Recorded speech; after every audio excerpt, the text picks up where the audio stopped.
Vamos a Brasília agora, que começou essa entrevista coletiva lá do PL sobre esse manifesto em relação à votação deste ano. Para poder discutir tecnicamente com os funcionários do TSE o que é salutar e saudável para a própria democracia.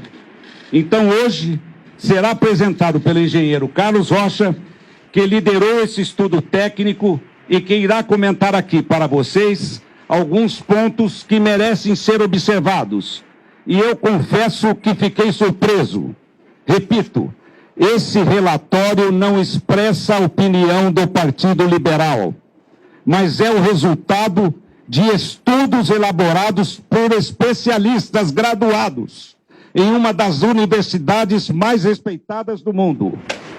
E que, no nosso entendimento, deve ser analisado pelos especialistas do TSE, de forma que seja assegurada e resguardada a integridade do processo eleitoral, com o único intuito: fortalecer a democracia para fortalecer o Brasil.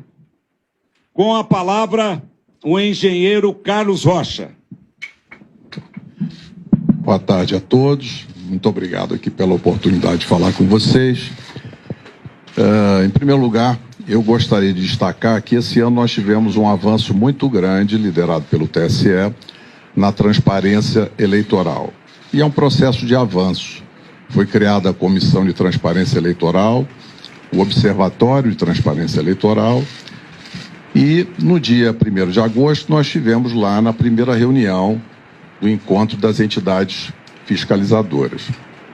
Naquele momento, recebemos inclusive vários documentos, sendo que um dos documentos muito interessante, muito bem feito, é o glossário das eleições informatizadas de 2022.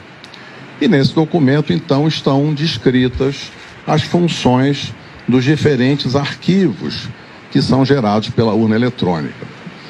E agora, logo após o final do segundo turno, no dia seguinte, o TSE, numa ação de transparência extremamente positiva e de uma maneira pioneira, publicou os 3 arquivos no portal de resultados do TSE. E nesse portal, então, para cada sessão eleitoral aparecem 3 arquivos. O boletim de urna, cuja função é permitir às pessoas conhecerem os resultados de cada sessão e, eventualmente, fazerem testes na totalização. O segundo arquivo, que é o RDV, é o Registro Digital do Voto, que tem como fim, segundo o TSE, permitir uma eventual recontagem, um arquivo que registra todos os votos. E o terceiro arquivo que o TSE nos liberou foi o log da urna, que, segundo a orientação do TSE, é um elemento importante de auditoria para os partidos políticos e para as entidades fiscalizadoras.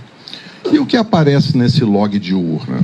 É como se fosse um diário, né, de todas as atividades que cada urna eletrônica realiza desde a sua preparação no TRE até o final do segundo turno. Imaginem vocês um diário em que cada linha registra uma atividade. Então, para o registro de cada atividade no log de urna de cada equipamento, o programa que constrói esse log, ele lê 2 dados, 2 informações diretamente do hardware da urna. Ele lê digamos assim, a estampa de tempo, que é data, hora, minuto, segundo, e também lê o número de série da urna, que é chamado no TSE de código de identificação da urna. E é muito importante que essas informações estejam todas corretas, porque são essas informações que garantem a associação daquela atividade, daquele registro de atividade com o hardware, com aquele equipamento físico que realizou aquela atividade. E é importante destacar o seguinte: o nosso trabalho técnico de engenheiros, a gente faz isso para outras organizações do setor privado, e quem audita constrói, quem audita procura sempre colaborar com a organização auditada, e no caso aqui, é nosso propósito contribuir com o aperfeiçoamento do sistema e ampliar a confiança, seja dos eleitores, seja dos candidatos, em todo o processo eleitoral. Então, esse é o nosso objetivo. E nessa linha, então, seguindo a orientação do TSE, fomos analisar os arquivos log de urna, que é esse elemento de auditoria que pela primeira vez foi divulgado junto com os boletins de urna. E como é que a gente fez isso? A gente foi buscar uma plataforma inteligente de dados, usamos também planilhas Excel, mas como as tabelas são muito grandes, foram construídas duas grandes bases de dados, uma com todas as linhas de todos os boletins de urna, para fazer análise de registro de votos, e a outra tabela, uma grande tabela, com todas as linhas de todos os arquivos log de urna, de todas as urnas. São mais de 472 mil urnas. Ao montar essa tabela, aí surgiu uma ocorrência, que foi que nos chamou a atenção. Em alguns milhões, na realidade, em alguns bilhões de linhas, aparece apenas um número, que é um número inválido, ele está fora da faixa de numeração. Os códigos de identificação da urna, que são o número de série, eles vão até um valor de 2 milhões e pouco.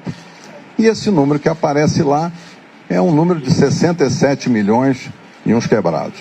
Ora, buscamos diversas formas de encontrar mais informações, mas infelizmente ficou constatado nesse trabalho da equipe técnica que há dois comportamentos diferentes.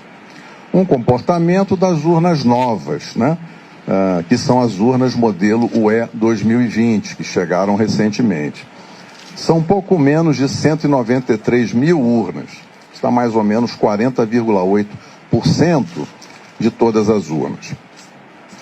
E nessas urnas 2020, o arquivo é gerado da forma esperada. Então, em cada linha que registra cada atividade, aparece o código de identificação da urna correto, que permite associar, então, vincular aquela linha de registro de atividade à urna que realizou aquela atividade.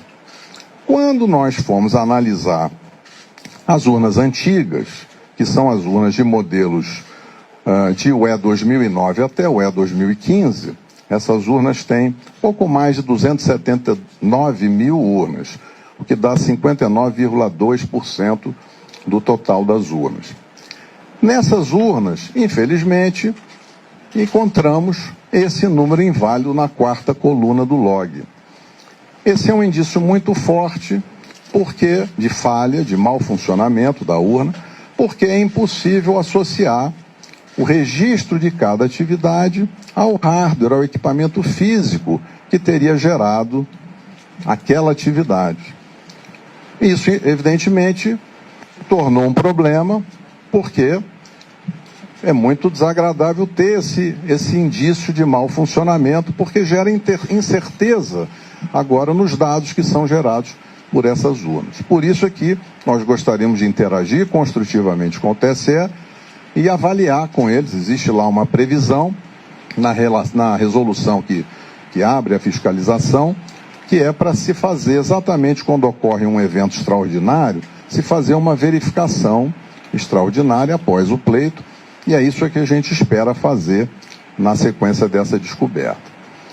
Um outro tema para finalizar é que surgiu uma outra ocorrência, que também é uma ocorrência importante, porque descobriu-se que existem urnas que travaram, assim como o nosso celular trava, assim como o computador trava, e quando acontece isso, a gente precisa muitas vezes desligar e ligar de novo.